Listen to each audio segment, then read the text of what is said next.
তৃণমূল ক্ষমতায় থাকলে বোমের ধোঁয়া ছাড়া তুমি কিচ্ছু পাবে না। সিঙ্গুরের চাষিরা সর্ষে ফুল দেখে ফেলেছে। মমতা ব্যানার্জি একটা তৈরি হওয়া শিল্পকে উঠিয়ে দিয়ে সর্ষে চাষ করেছিল, চাষিরা এখন সর্ষে ফুল দেখে চোখে, সর্ষেও হয়নি ফুলও ফোটেনি, সেটা চোখে সর্ষে ফুল ফুটে গেছে। শিল্প তখনই এ রাজ্যে হবে যেদিন মমতাকে সমূলে তোমরা উৎখাত করতে পারবে এই বিরোধীরা, তা না হলে রাজ্যে কেউ শিল্প করবে না। এ রাজ্যে মুখ্যমন্ত্রী যে ভাবমূর্তি, যে পরিস্থিতি তৈরি করে ফেলেছে, এখানে শিল্প হবে না। যদি হয় তাহলে ওই বোম শিল্পটাই হবে। যে রাজ্যে শিল্পের ধোঁয়া ওঠার কথা ছিল সেখানে বোমের ধোঁয়া উড়ে বেড়ায়। সেই রাজ্যে, যে রাজ্যে প্রস্তাবিত একটাও বিজিডিএস এর প্রস্তাব অনুযায়ী লাস্ট কত বছরে শিল্পপতিদের নিয়ে ঢাকঢোল পিটিয়ে পাহাড়ে সমতলে একটার পর একটা শিল্প বাণিজ্য সম্মেলন হওয়ার পরেও ইনভেস্টমেন্ট বলতে কি 14 বছরে ভাড়ার আমাদের শূন্য, কেউ আসেনি। কেন আসবে? কেন? শিল্পের প্রথম শর্তটাই হচ্ছে তো নিঃশর্ত শান্তিপূর্ণ ঝঞ্ঝাটপূর্ণ পরিবেশ। আজকে তুমি দেখো এতগুলো রাজ্যে এসআইআর হচ্ছে, আমাদের রাজ্যে আগুন জ্বলছে। সানন্দায় টাটা যখন চলে গেছিল কি বলেছিল? আমরা ব্যাড এমের থেকে গুড এমে যাচ্ছি। তখন নরেন্দ্র মোদী ওখানকার মুখ্যমন্ত্রী, ব্যাড এম প্রধান বিরোধী দল, তখন বিরোধী নেত্রী রাজ্যের চলে গেছিল।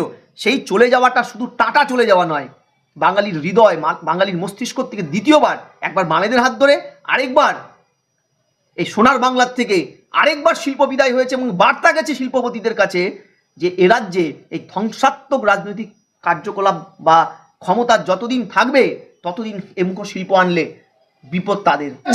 যে রাজ্যে পলিটিক্যাল স্থিতাবস্থা নেই, যে রাজ্যে জমি কিনতে হয় কার থেকে?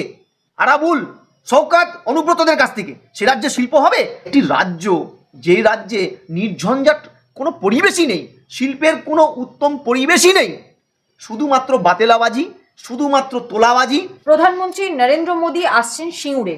সেই সিঙ্গুর আন্দোলন যেটাকে হাতিয়ার করে মমতা বন্দ্যোপাধ্যায়, মুখ্যমন্ত্রী মমতা বন্দ্যোপাধ্যায় হয়েছিল, টাটাকে ঢুকতে দেওয়া হয়নি। সেই সিঙ্গুর, সেই বহু চর্চার শিরোনামে থাকা, বহু বছর ধরে চর্চার শিরোনামে থাকা সিঙ্গুরে প্রধানমন্ত্রী আসছেন। ভোট বাক্সে কতটা প্রভাব পড়বে? আদেও পড়বে নাকি সবই নিছকীয় নাটক? দেখো, মাননীয় প্রধানমন্ত্রী আসছেন, বলতে পারো বিজেপি, রাজ্য বিজেপি একটা ঐতিহাসিক ভুলের আর সমাপন হয়তো প্রধানমন্ত্রীর হাত দিয়ে করতে চাইছেন। কারণ এই সিঙ্গুর আন্দোলনের ওই সময় কিন্তু বিজেপির টপ নেতারা মুখ্যমন্ত্রী মমতা ব্যানার্জির পাশে ছিল। এই ধ্বংসাত্মক আন্দোলন জেনে করুক না জেনে করুক, রাজনৈতিক বাধ্যবাধকতা থেকে করুক, যাই করুক, সুবিধার্থে করুক, রাজনাথ সিংকে আসতে হয়েছিল। তার একটা কনসেশন রাজ্য বিজেপি তথাগত রায় থেকে শুরু করে একাধিক নেতারা দিয়েছে, অনেস্ট কনসেশন, ক্ষমা প্রার্থী। কিন্তু আমি তোমাকে বলছি, এ রাজ্যে শাসকের এত বড় ভুল, যে ভুল বাঙালির জীবনকে তছনছ করে দিয়েছে। শিল্প শূন্য বাঙালি বামেরা করে দিয়ে গেছিল, সিন্ডিকেটটা বাঙালির জীবনের শিল্পের পর্যায়ে নিয়ে এসেছিল। সেই ধারাটাকে অক্ষত রেখে সিপিএম এর যোগ্য ছাত্রী এবং পরিষ্কারভাবে এই যোগ্য ছাত্রী মমতা ব্যানার্জি সিন্ডিকেটটাকে পরিষ্কার কোথায় নিয়ে গেছে? গ্যাংরিং এর রূপ দিয়েছে। গ্যাংরিং মানে ওটা পচন হয়ে গেছে, পচে গেছে রাজ্যটা। এবং প্রশ্নটা হচ্ছে, যে রাজ্যে শিল্পের ধোঁয়া ওঠার কথা ছিল সেখানে বোমের ধোঁয়া উড়ে বেড়ায়। সেই রাজ্যে, যে রাজ্যে প্রস্তাবিত একটাও বিজিডিএস এর প্রস্তাব অনুযায়ী লাস্ট কত বছরে শিল্পপতিদের নিয়ে ঢাকঢোল পিটিয়ে পাহাড়ে সমতলে একটার পর একটা শিল্প বাণিজ্য সম্মেলন হওয়ার পরেও ইনভেস্টমেন্ট বলতে কি 14 বছরে ভাড়ার আমাদের শূন্য, কেউ আসেনি। কেন আসবে? কেন? শিল্পের প্রথম শর্তটাই হচ্ছে তো নিঃশর্ত শান্তিপূর্ণ ঝঞ্ঝাটপূর্ণ পরিবেশ। আজকে তুমি দেখো এতগুলো রাজ্যে এসআইআর হচ্ছে, আমাদের রাজ্যে আগুন জ্বলছে। আজকে চাকুলিয়া ভিডিও পিস ধ্বংস হয়ে গেছে, গতকাল ফারাক্কায় মনিরুল ইসলাম শাসক দলের বিধায়কের নেতৃত্বে ধূলিসাৎ হয়েছে, ভ্যান্ডালিজম। কে আসবে এই রাজ্যে? যে রাজ্যে পলিটিক্যাল স্থিতাবস্থা নেই, যে রাজ্যে জমি কিনতে হয় কার থেকে? আরাবুল, শওকাত, অনুব্রতদের কাছ থেকে, সে রাজ্যে শিল্প হবে? কিন্তু সেই সিঙ্গুর যেখানে রচনা বন্দ্যোপাধ্যায় বলেছিলেন ধোঁয়াই ধোঁয়া, বলছি এবার কি তাহলে সত্যি সত্যি কলকারখানার ধোঁয়া দেখা যাবে? প্রধানমন্ত্রীর যে আগমন ঘটছে সিঙ্গুরে, সেখানে কি সত্যি সত্যি সেই ধোঁয়ায় ধোঁয়া দেখা যাবে? তৃণমূল ক্ষমতায় থাকলে বোমের ধোঁয়া ছাড়া তুমি কিচ্ছু পাবে না। সিঙ্গুরের চাষিরা সর্ষে ফুল দেখে ফেলেছে। মমতা ব্যানার্জি একটা তৈরি হওয়া শিল্পকে উঠিয়ে দিয়ে সর্ষে চাষ করেছিল, চাষিরা এখন সর্ষে ফুল দেখে চোখে, সর্ষেও হয়নি ফুলও ফোটেনি, সেটা চোখে সর্ষে ফুল ফুটে গেছে। আজকে তৃণমূল এখানে বলে, আমি ওই জায়গাটায় আসছি, প্রধানমন্ত্রী আসবেন, বার্তা দেবেন। প্রধান বিরোধী দল কি করবে ক্ষমতায় আসলে সেই বার্তাটা অতি আবশ্যক শিল্পপতিদের কাছে।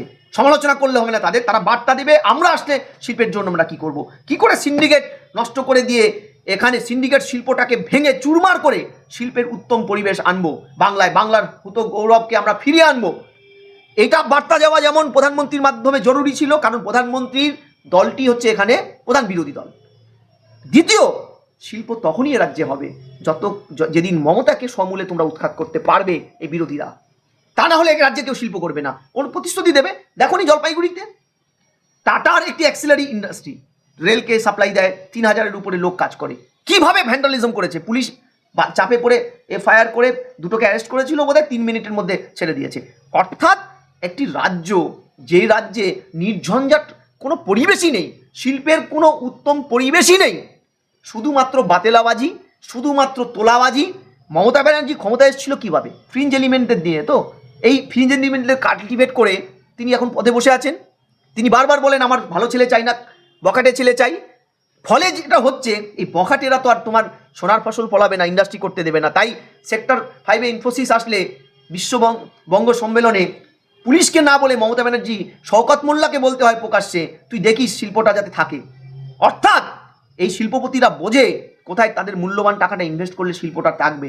এ রাজ্যে মুখ্যমন্ত্রী যে ভাবমূর্তি, যে পরিস্থিতি তৈরি করে ফেলেছে, এখানে শিল্প হবে না।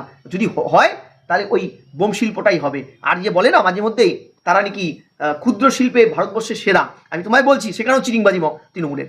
কি বিড়ি, পান, সিগারেট সব দোকানকে ক্ষুদ্র শিল্পের লাইসেন্স দিয়ে ইনক্লুড করে দেখিয়ে দিয়েছে তারা ক্ষুদ্র শিল্পে ভারত সেরা। আমি বলছি বৃহৎ শিল্প না থাকলে আবার ক্ষুদ্র শিল্প কোথাও থাকে?